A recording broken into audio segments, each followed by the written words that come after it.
Alors on pourrait penser qu'il n'y a pas de rapport effectivement entre le CDG 48 et la laïcité. On pourrait aussi penser que la laïcité intéresse tout le monde et qu'elle est le creuset du vivre ensemble. C'est en tout cas notre parti pris. Et pour ça, nous avons décidé de présenter cette information sur 3 aspects. Le premier, c'est la construction historique de la laïcité, pour prendre un petit peu de recul, un petit peu de hauteur. Le deuxième aspect est de poser le cadre jurisprudentiel, le cadre légal dans lequel on évolue vis-à-vis de cette thématique de la laïcité. Et enfin, de donner des outils pratiques aux employeurs locaux et aux agents, et il nous semblait que là c'était effectivement très important.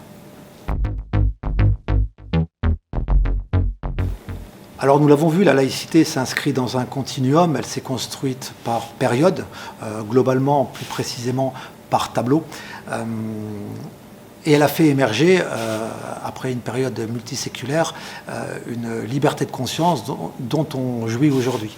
Il est important que les agents et que les élus et que tout un chacun, les citoyens, en soient parfaitement conscients. On observe partout un repli communautaire. La France n'échappe pas à ça. Et André Balrog disait « Le XXIe siècle sera religieux ou ne sera pas ». S'il a effectivement dit cette phrase, qui semble apocryphe, j'y souscris parfaitement. Alors la journée s'est très bien passée, les échanges ont été nourris, ont été intenses. Globalement, elle répond aux attentes, parfaitement aux attentes.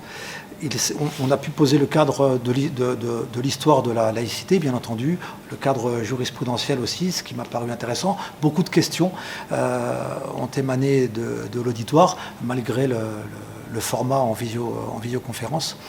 Il s'agira maintenant de regarder un petit peu l'audience, d'aller voir ce qui a plus ou moins marché et d'en tirer les conséquences pour qu'effectivement l'année prochaine on puisse attirer encore plus, intéresser plus les gens à une thématique qui le mérite fondamentalement.